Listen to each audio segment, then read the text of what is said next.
Zydus life के नतीजे आते हुए दिखाई दे रहे हैं और आय में इजाफा क्लियरली यहाँ पे दर्ज हुआ है। कंसोलिडेटेड मुनाफा अगर आप देखें तो 911 करोड़ से बढ़कर 1258 करोड़ पे ईयर ऑन ईयर बेसिस ये नंबर हमें आता हुआ देखने को मिल रहा है। इसके अलावा अगर हम आय देखें तो ये भी आंकड़ा बढ़ा है, 6123 करोड़ पे ये आंकड़ा ईयर ऑन ईयर बेसिस आता हुआ देखने को मिला है 5237 5237 करोड़ के मुकाबले। और तो मुनाफे के फ्रंट पर और कंसोलिडेटेड आय के फ्रंट पे ईयर ऑन ईयर बेसिस पे अगर हम देखें तो नंबर्स काफ़ी पॉजिटिव दिखाई दे रहे हैं। क्वार्टर क्वार्टर बेसिस का एक ब्रेकअप जानना जरूरी होगा हमारे लिए। नंबर्स आ ही रहे हैं तो फर्स्ट सेट ऑफ नंबर्स जो ट्रिकल इन हुए हैं, काउंटर हम देख सकते हैं आधे % के आसपास दबाव के साथ कारोबार कर रहा है। अमोल, टेक्निकली आपको एक कॉल देना चाहेंगे, हालांकि नतीजों का और आने का हम इंतजार करें, लेकिन टेक्निकली चार्ट्स पर क्या रिकमेंडेशन होगी?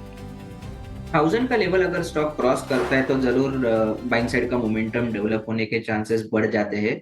थोड़ा सा मैं पोजिशनल देखता हूँ तो 2 या 3 हफ्ते से स्टॉक एक रेंज में फंसा हुआ है। उससे पहले एक रैली था, बट जो करेक्शन आया उसके बाद डीप कंसोलिडेशन में स्टॉक फंसता हुआ हमने देखा। अगर मैं सपोर्ट्स का बात करूँ, सपोर्ट्स 950 के आसपास है और रेजिस्टेंस जोन है अराउंड 1000 और 120। उसमें से डायरेक्शनल मोमेंटम अगर मैं एक्सपेक्ट करता हूँ तो मिनिमम क्राइटेरिया, जैसे कि मैंने पहले कहा कि 1000 का लेवल अगर ये स्टॉक क्रॉस कर देता है तो एक पॉजिटिव साइड का मोमेंटम हम डायरेक्शनल पॉइंट ऑफ व्यू से आते हुए देख सकते हैं। On the higher side resistance stock के लिए रहेगा 1060। ऑन द फ्लिप साइड अगर ये कहीं ना कहीं 950 के नीचे ट्रेड होता गया तो शायद सेलिंग प्रेशर थोड़ा सा और बढ़ते हुए हम शॉर्ट टर्म में देख सकते हैं। ये तो यहाँ पर ज़ाइडस लाइफ साइंसेज में आपने ये रणनीति बताई, नतीजे भी आए हैं।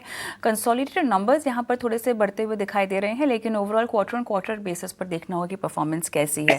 बहरहाल हम आगे बढ़ते हैं और ओला इलेक्ट्रिक की बात करते हैं, जहाँ पर नतीजों के दम पर हम देख रहे हैं रिएक्शन भी देखने को मिल रहा है। कंसोलिडेटेड घाटा जो है वो यहाँ पर 495 करोड़ से घटकर 418 करोड़ पर आता हुआ देखने को मिल रहा है। तो Q2 में हमने देखा है कि लॉस थोड़ा सा नैरो ज़रूर हुआ है। रेवेन्यूज़ यहाँ पे ईयर ऑन ईयर बेसिस पे हमने देखा है लगभग 43% के आसपास जो है वो कम होता हुआ दर्ज हुआ है। लेकिन आप देख सकते हैं गिरावट भी थोड़ी सी कम हुई है। अभी फिलहाल हमें 2.5% तक की गिरावट दर्ज दिखाई दे रही है और कुछ समय पहले तक हमने लगभग 5% के आसपास भी स्टॉक को टूटता हुआ देखा है। अब बताइएगा टेक्निकली चार्ट्स पर क्या रिस्क रिवॉर्ड रेशियो बनता हुआ दिखाई दे रहा है, अमोल?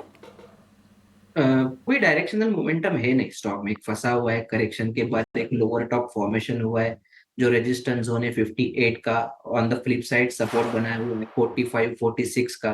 सो व्यू न्यूट्रल रहेगा, बट अगर रेंज बाउंड में ये सेटअप कंटिन्यू रहता है तो यहाँ पे एक टेक्निकल बाउंस बैक या रिवर्सल अगर फॉर्मेशन आता है तो एक टेक्निकल बाउंस बैक आने के चांसेस काफी ज्यादा है। लिमिटेड अपसाइड है 550 556 का। और ऑन द फ्लिप साइड अगर 45 का लेवल अगर ब्रेक होता है तो शायद एक ये जो करेक्शन चल रहा है वो थोड़ा सा और एक्सटेंड होते हुए हम देख सकते हैं।